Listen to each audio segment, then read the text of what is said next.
to Crime and Cassie and all things creepy.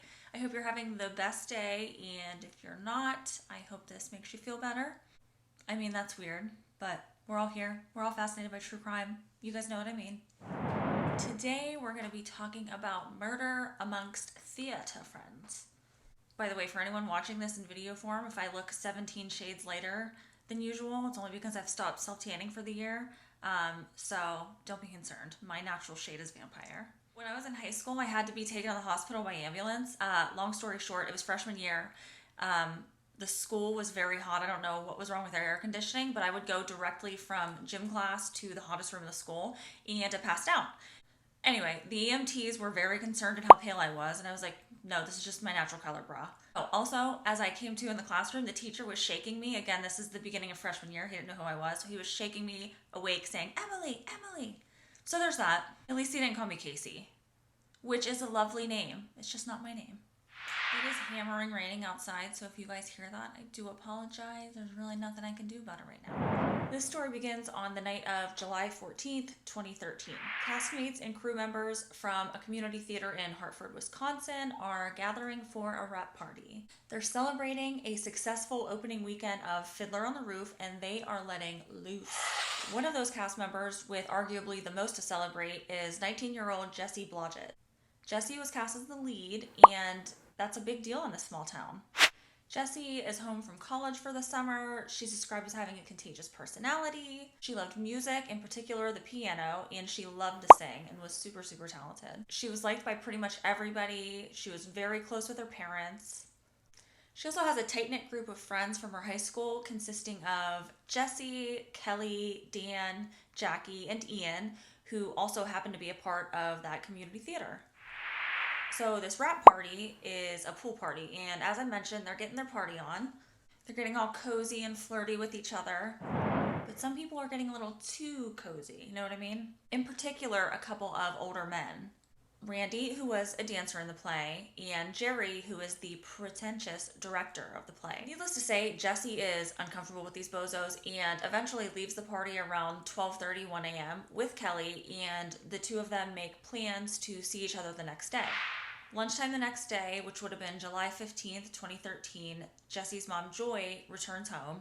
She and Jessie had planned on having lunch together that day. When she gets home, she goes up to Jessie's room, and there she discovers her 19-year-old daughter is blue with ligature marks on her neck, and she's unresponsive. She realizes her daughter is gone. She calls 911, and I'll tell you, it's one of the hardest things I've ever had to listen to. It's awful. It's gut-wrenching. You can really feel her pain in it. It's horrible. Jessie and her parents were incredibly close. She shared more than most do with their parents. Her dad, Buck, is understandably devastated, and he starts to wonder whether some tree trimmers they had hired to trim a tree right outside Jessie's room could have returned to the house. But Joy then remembers that Jessie had been upset when she had returned from that rap party the night before. Joy tells investigators that she had waited up the previous night for Jessie, and when she got home, she told her about these older men at the rap party and how uncomfortable they had made her. Investigators find that Jessie had actually written in her journal about that night and about those older men in question. I think I'm being corrupted. I think certain men are taking what should be platonic love and perverting it into a competition. I am not helpless. I will recognize problems and confront them without fear. God be with me. This, by the way, is so eloquently written for anyone, but a 19-year-old, wow. And to be that brave. Investigators find that there's no forced entry, but Jessie's mom said she often left doors unlocked because of how safe their community was. Jessie's murder had been the third murder in 100 years in Hartford. Investigators question Randy, but he says he was just joking around at the party and meant no harm, but they find out that he was supposed to go into work the next day and just didn't show up. Suspicious. He ends up having an alibi, not to mention his cell phone records show that he was nowhere near the crime scene, so police pretty quickly clear him. I mean, the guy was probably hungover from a long night of harassing 19-year-olds, so that's probably why he didn't show up to work. They end up clearing Jerry, the director, as well, but still, maybe stop shooting your shot with 19-year-old girls and creeping them out. Meanwhile, that tight-knit group of Jessie's friends start to gather at her house. That had always kind of been like the hangout spot for them. I feel like Jessie had cool parents. Jackie, Dan, Kelly, and Ian come together to comfort Jessie's parents. With Randy and Jerry crossed off of their list, police go back to Jessie's journal. They notice that she had referenced her good friend Dan, who she had actually dated years earlier while in high school. She writes that Dan had thrown her for a loop when he tried to kiss her and that it had brought up some emotions. While all the events from Jessie Blodgett's murder are unfolding, a different crime is being pieced together in the nearby town of Richfield, which is about 10.5 miles from Hartford.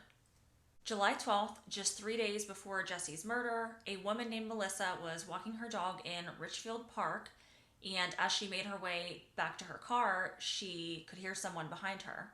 As she turns around, she's confronted by a man with a knife. He tackles her to the ground, a struggle ensues, and somehow she manages to get the knife from him. Her hand is badly cut, but she's able to get away, and she's even able to give a description of the man and the vehicle that he was driving. She described him as a white male, 18 to 20 years old, about 6'2", 210 pounds, light blonde hair but very fair skin, and plaid shorts. She also said he was driving a blue Dodge Caravan. Based on the description of the van and the composite sketch, a patrolman at Richfield Park remembers seeing the van and running the plate. They go back and check, and the plate is registered to the Bartelts. They have a son named Daniel Bartelt, or as they call him, Dan. The same Dan in Jessie Blodgett's close circle of friends who Jessie had written about in her journal. At the same time, investigators are closing in on Dan as the attacker at Richfield Park. He's at the Blodgett's house, comforting her family, reminiscing about her, when his phone rings. It's the investigators from Richfield, and they want to speak to him. He says, okay, and never asks what it's about.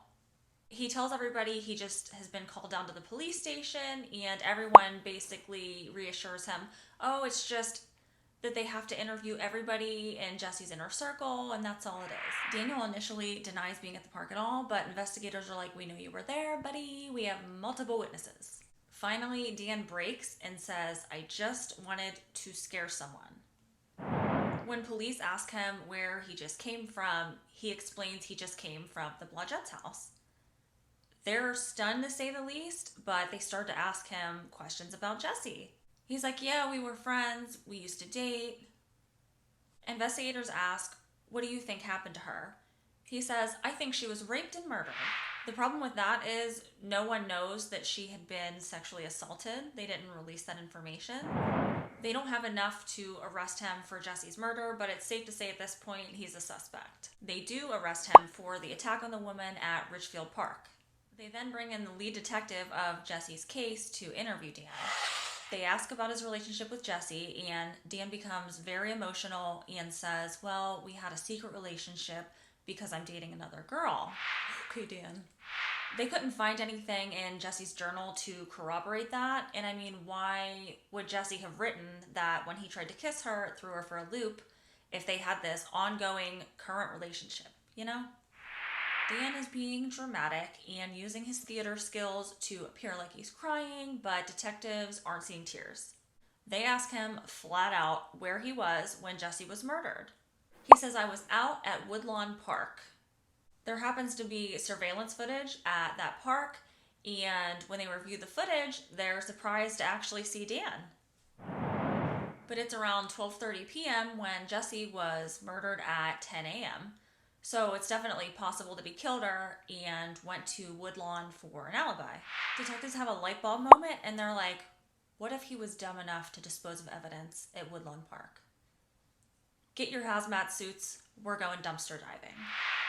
They find a box of frosted mini wheats, and there's a surprise inside, but it's not a child's toy. They find ropes, as in something you might use to strangle someone or restrain someone, and a bunch of wipes with blood on them. And if that's not enough for you, they find a homemade gag ball made from tape. They take these items and compare them to the marks found on Jessie's neck, and it appears to be a match.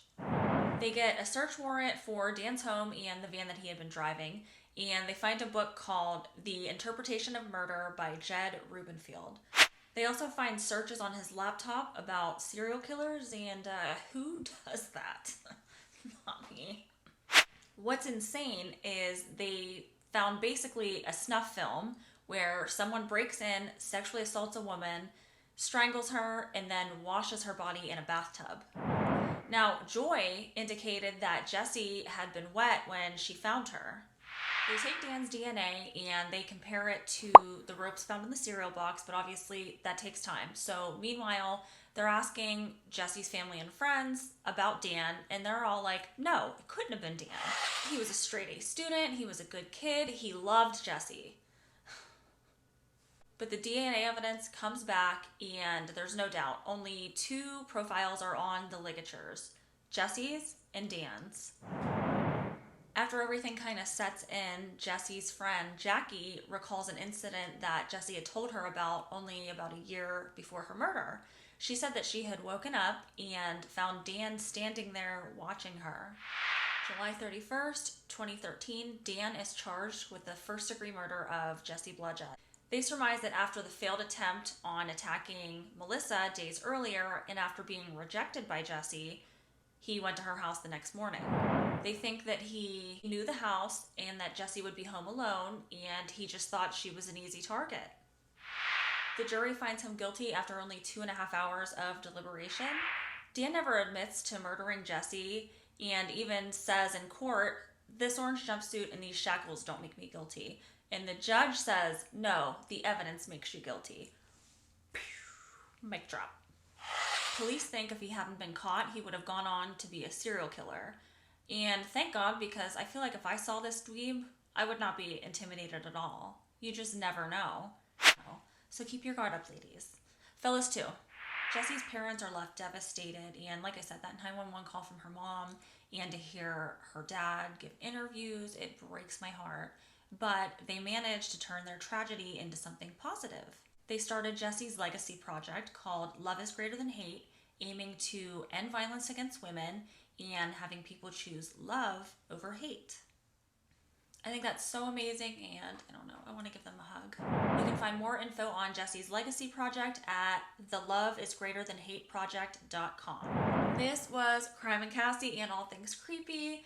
Thank you for tuning in. Please review, like, subscribe, share, comment wherever you are watching or listening so I can keep doing this for you. Stay safe out there, lock your doors, wear your SPF, and if your ex-boyfriend ever tries to kiss you, you punch him directly in the face. You set that tone. See you next time.